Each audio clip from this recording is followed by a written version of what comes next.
Hello, guys. Thank you, guys, for being here today. It's been a wonderful week so far. Today is midweek. Wow, today Wednesday, so it's a nice day. Happy you guys are here. Thank God for this day. Thank you guys for the likes. Thank you guys for the subscription. I don't know how I can thank you guys. I be like, my followers. You guys are my G. Thank you all for supporting me. This is a journey of a lifetime, and I am counting on your support to make it happen for me. Okay, so today I am going to be reacting to an American video or an Oyibo video, a series of videos from American women, that are coming and giving their thoughts about, once being uh uh stay-at-home mom or presently a stay-at-home mom, with a trend that is blowing out with young women now that are in their 20s or late early 20s that are deciding to be stay-at-home moms. I am a mom, so this is very particular to me. And not only do I relate with these women as moms, but I also relate with these women as being a child of um a mother from a single mother, because my dad and my mom were not together for 20 something years. So I can relate with some of the things they say, because when you're alone at home with 5 kids, even if you have a man that is taking care of stuff financially, it's not the same. It would never be the same, as if you have a man on there, like right there, and there are things as a kid you're gonna see. So these women are giving their experiences both on the financial angle and personal angle on, what what are the consequences of being, what are their own experiences, or what were their own consequences that they had to face being trad wives or stay at home moms. And this video is very particular to me because growing up, most of our moms back home till now advise us to be our own person. They advise us to go to school, learn a trade, be our own person. Okay, so if our African moms are saying the same, what about women that are in their 40s and 50s here that are divorced or still married? What are they saying about that? Does it mean that all women around the world have that same problem, or is only an African problem? So we are going to hear from these American women if it is just an African problem, or it is a problem of African and American. It is the same problem we have, maybe just different language, but it is the same problem that you might face if you are a stay-at-home mom. So I'm going to play this video. While I'm reacting, I would say what the women are saying so that you can be able to understand. So, we are all gauging this thing together, Abby. Okay, so let's go into it. Thanks, babe.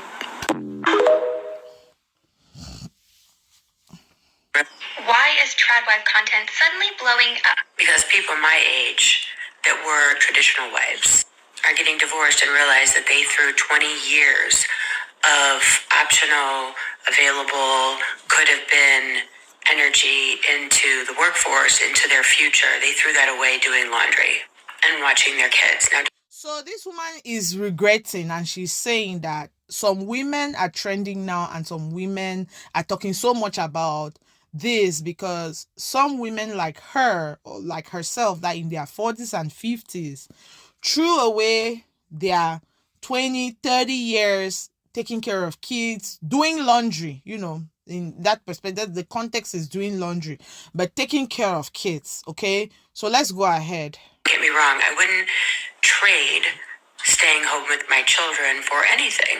However, I would have insisted on some sort of investment into my future, either by way of a 401k, an IRA, a home in my name, or I would have had to have some sort of side gig where I could have put that on a resume if any. So what this lady is saying is She continues by saying, that, taking care of those kids wasn't the problem, or taking care of those kids was a good thing. She appreciates those years she took care of the kids. But it wouldn't have been a pain for her if in those years if she had a pension, right?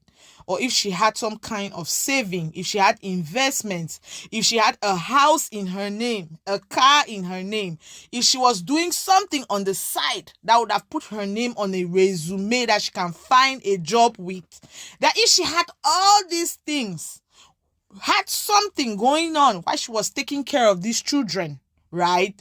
She would not have bitter news to give out. Pay attention to this. It's not like she's saying that don't take care of your kids or don't concentrate on your kids. Yes, take care of your kids. But at the same time, when you're taking care of those kids, think about yourself that those kids one day will leave your house and you will be there. It's your retirement secured. Is your pension secured? Is a roof on top of your head secured if those kids don't come back to take care of you as they are supposed to? Okay? So let's continue.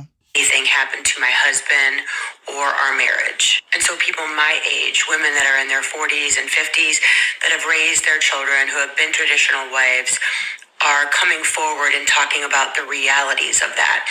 Because someone like my grandmother, who couldn't have left her husband no matter what, because she went from high school and her parents into being a stay-at-home wife and mother, she could never have left, ever. And so I, being 51, I am like one of the first or second generations of women being traditional stay-at-home wives who are coming out and saying, don't do this to yourself. And so trad wife content is becoming super popular right now because what's happening is the trad wife is glamorizing staying home and being a homemaker. Okay, so what she's saying is, that our grandparents or her grandparents, which our parents are, our grandparents too are together with this, they would have never left their marriages, right? They would have never, for the love of God, leave their marriages or being a stay-at-home mom to take care of their kids, because that's what worked for them at that time. But that in their own generation, so sometimes when people are pinpointing these things back home and they say, that we are following Oyibo people too, their parents and grandparents used to stay together no matter what. So it's not only an African thing. People always misunderstand this thing. It's just that for the Oyibo people, the wish is going is higher than our own, but we are also picking up. Because you're having high amount of divorces, you're having high amount of separations. I am talking to you. My own parents were separated, which in turn, my own parents were separated. So, and this is not something that happened yesterday. This is something that happened like when I was 11, 12, and right now I am 30 something, So we have to understand that the times are beginning to change. Things are changing. Our parents are not us. So that's what she's saying in this video, that her grandmother would have never left her granddad. She would stick in her marriage no matter what's in the end. But that what worked for them that time will not work now. So you should be thinking, be thinking that at the end of this marriage, if the marriage is no longer there, if your husband loses his job, if this happens, what will you do? Are you preparing for those days? Let's continue. And a stay-at-home mother, which again, there's nothing wrong with that, as long as you talk about the fact that if your husband dies, you're screwed. Like triple-double screwed. I have a family member that if her husband died or left her tomorrow, she would be a stay-at-home wife, broke on her ass with 4 kids and no way to support herself. So she is saying the truth. This lady is literally saying the truth. Like, there are people, even in this America, because in America, a lot of people live paycheck to paycheck. It is a lifestyle. It is paycheck to paycheck. As a paycheck comes in, the paycheck is already finished. You don't even know what to you like literally all of your days are counted. You budget every dollar you have for every day. So basically, this woman with 4 kids, there's no insurance, there's nothing, no short-term disability, nothing.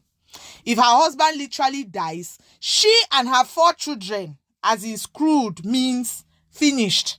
in African language. Her children and herself are finished. They don't have anywhere to go because first of all, they are renting. They don't even have their own house. And even that house they may be living in is on mortgage.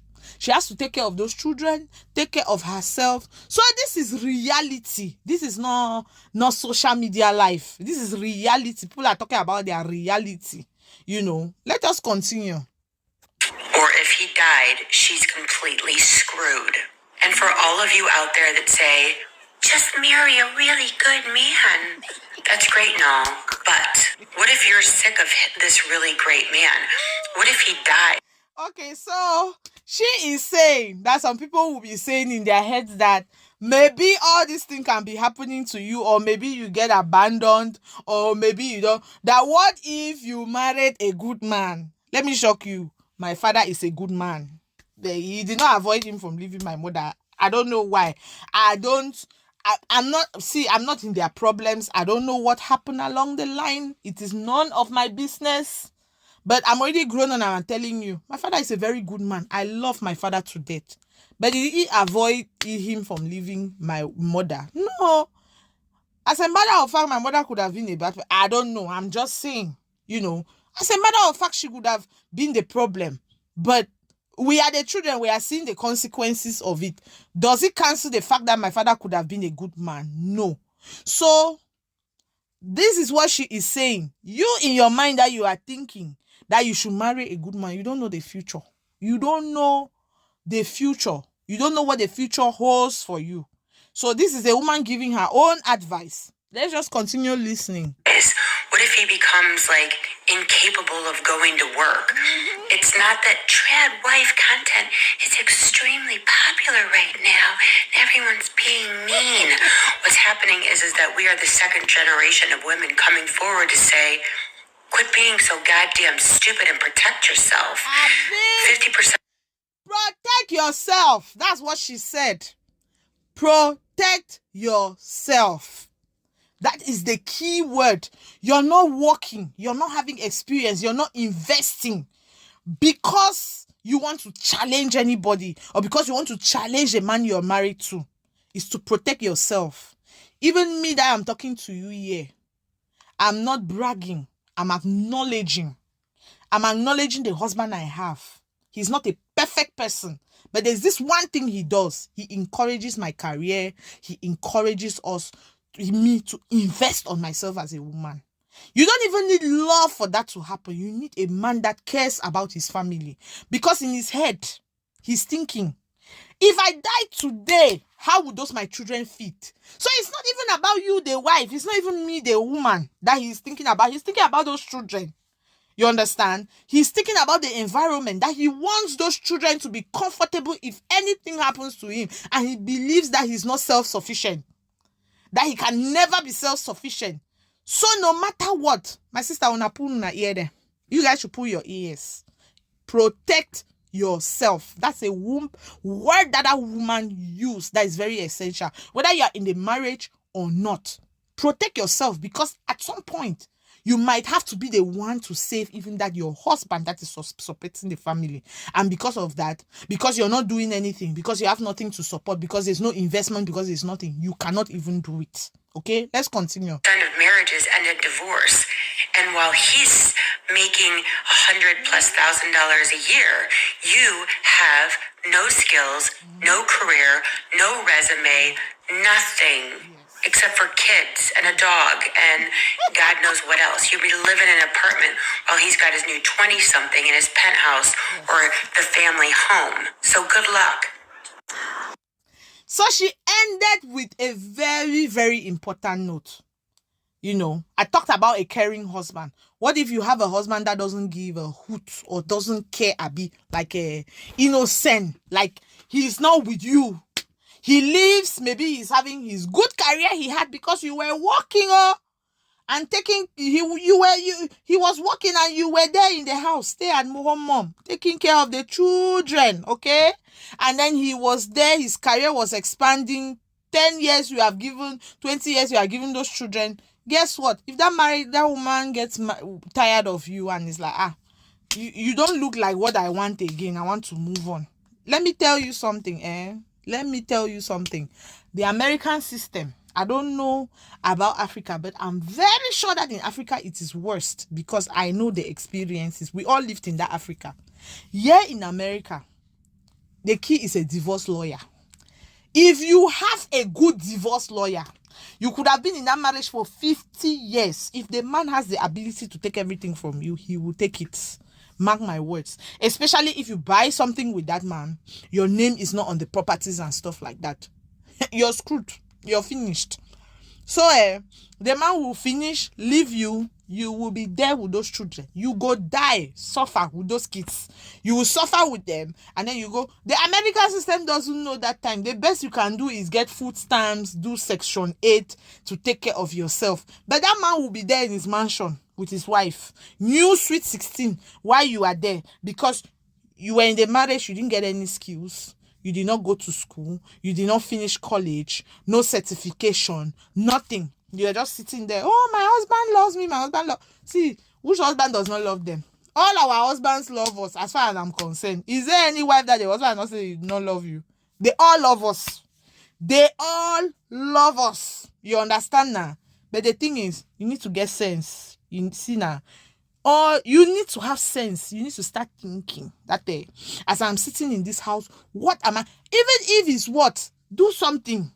Even if it's that you are selling granite online, sell granite online. It's better than just sitting and taking care only of kids. It's a good thing. Like the woman said, it's a good thing to take care of your children. But at the same time, also be thinking on that children the other way. That if this man is not there tomorrow, what will go do? What are we going to do? Okay? That is the first video from the first lady. So I'm going to be going to the next video. Super cute.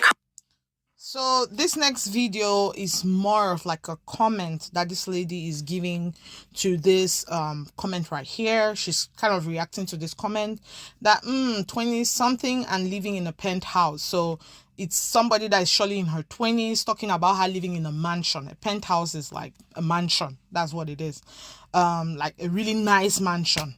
So food for thought. So this lady is commenting on this based on her own experience, having been a stay-at-home mom or a traditional trad wife or traditional wife. That's what they call it. Some call it here in America. You know, so she is giving her own experience based on this comment. So let's go ahead and let's watch this. Comment from someone who I assume is maybe a baby trad wife in training type of situation. First of all, it makes me realize that in my comment sections, I'm seeing a lot of like the baby trads versus the old burnt out hags like myself. I'm turning 50.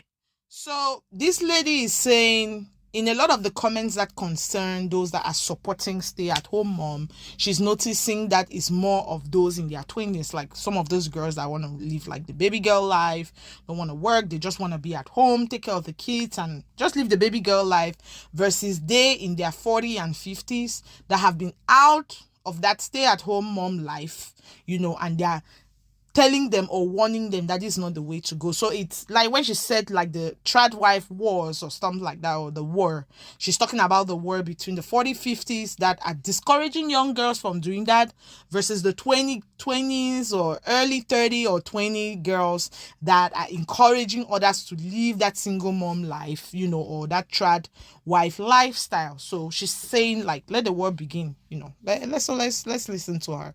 This year. And really, it's a battle over the financial futures of females. So here we go. Let the trad wars begin. She says, 20-something and living in a penthouse. Food for thought. This is me when I was 20, in what I like to call my ignorant naivete era. Back when my trad husband was making so much money that we couldn't even spend it fast enough. So she's talking about like she has a lot of humor. So she's talking about the time when she was in her 20s, when she got married to a rich husband, showed her husband, you know, covered up his face, but that's her on the picture. So she's talking about that time when she just got married, when she had that same thought as well, you know. She's just being humoristic about that. So let's go ahead.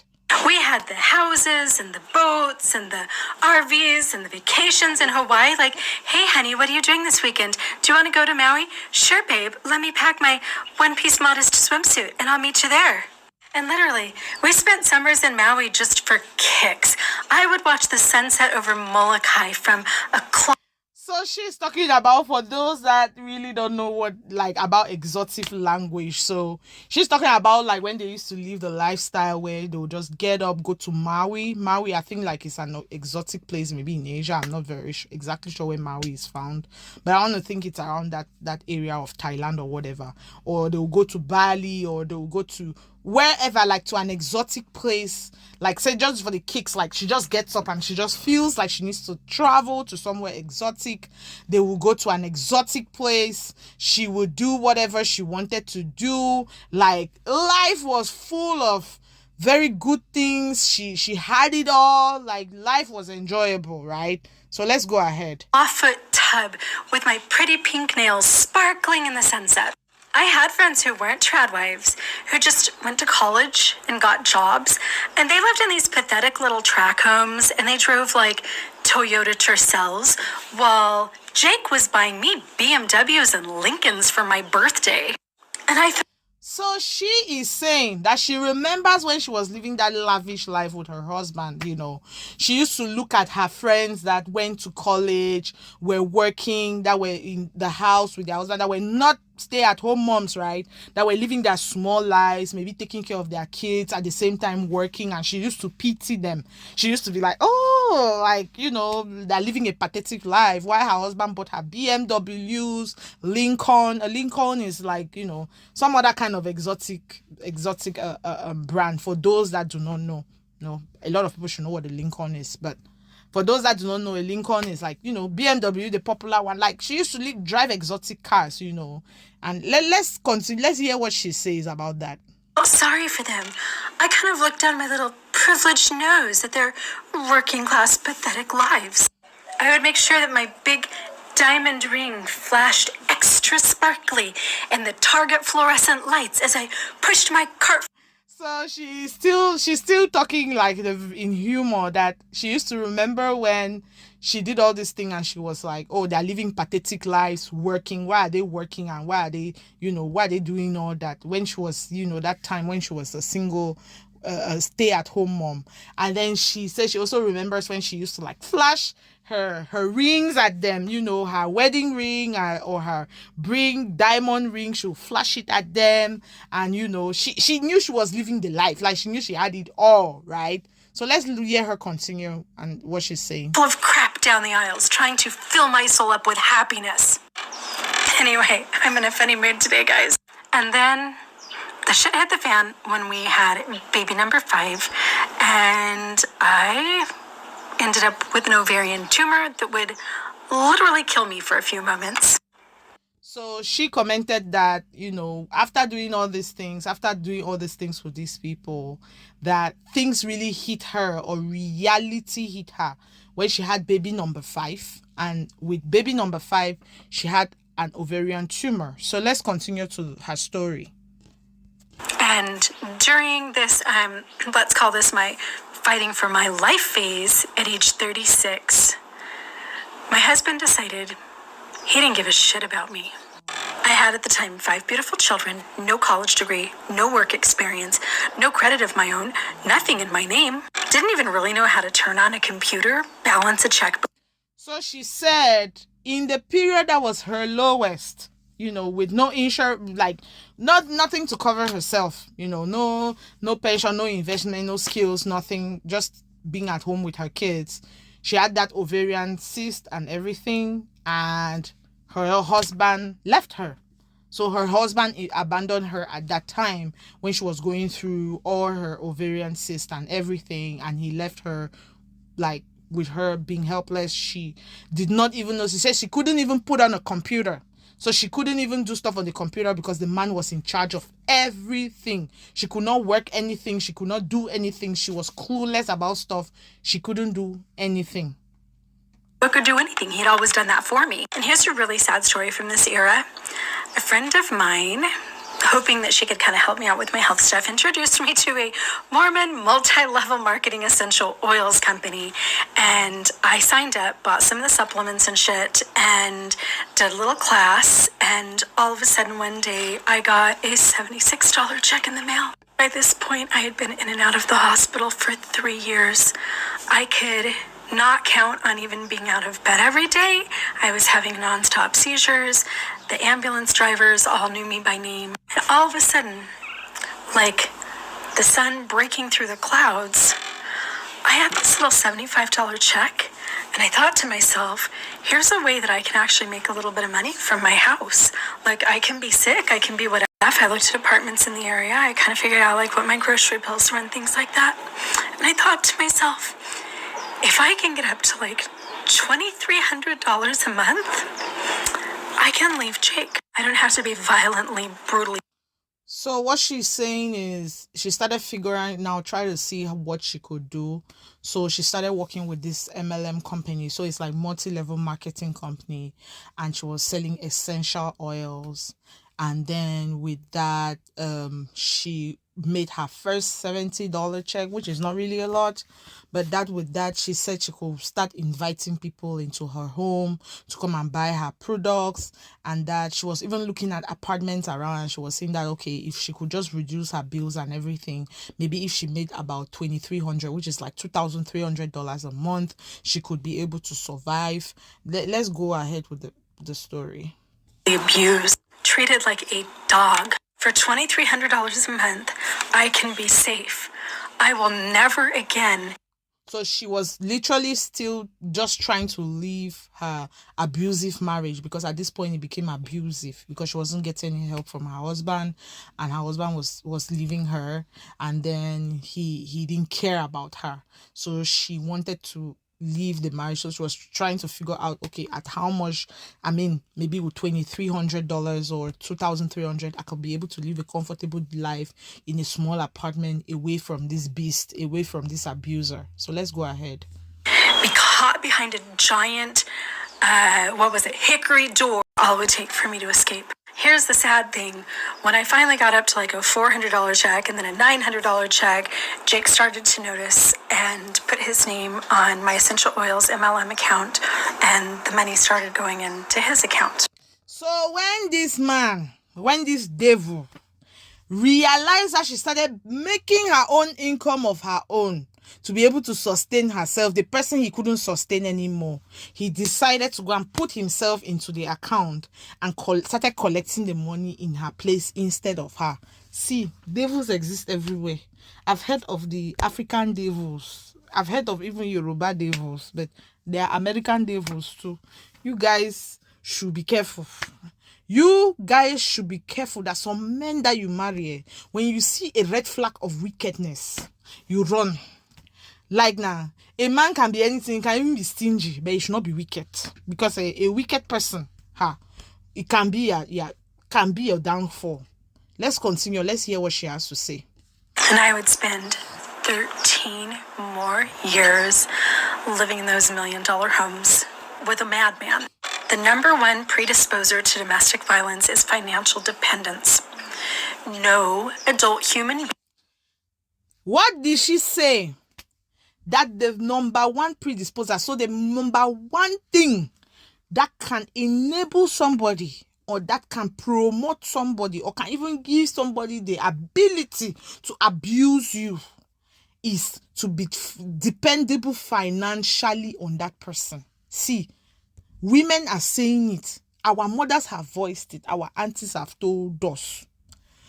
Now, American women in their 40s and 50s, which could also be our aunties and our mothers, are still telling us that if you don't have your own financial freedom, if you are not able to take care of yourself financially as a woman, you are giving the openness to any man to treat you anyhow. I'm not saying that women that are taking care of themselves are not being abused. That's not what I said. But this is one of the causes. When you become vulnerable, when you are open, when a man knows that no matter what, you will stay because of finances, that man will treat you anyhow.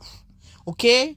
That man will treat you. And it's vice versa. You people should know I'm talking about men like that. It's vice versa. There's some men that are in marriages that they cannot leave that marriage because that woman makes so much money more than them. And they are still inside. They are inside, like they're still smiling. Things that their other men would do, they will not do. Like if their wife cheat, or if their wife disgraces them, or if their wife insults them, the man is still there.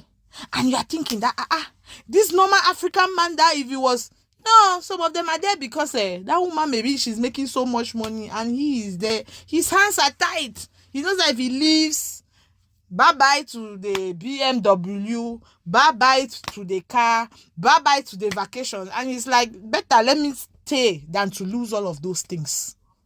People have to be careful. Should ever be financially dependent on an adult human being. Maybe that worked for your grandma and grandpa, but it doesn't work for... Are you guys noticing something that she said, that the same woman said in the other video? Maybe it worked for your grandma and grandpa, but it might not work for you.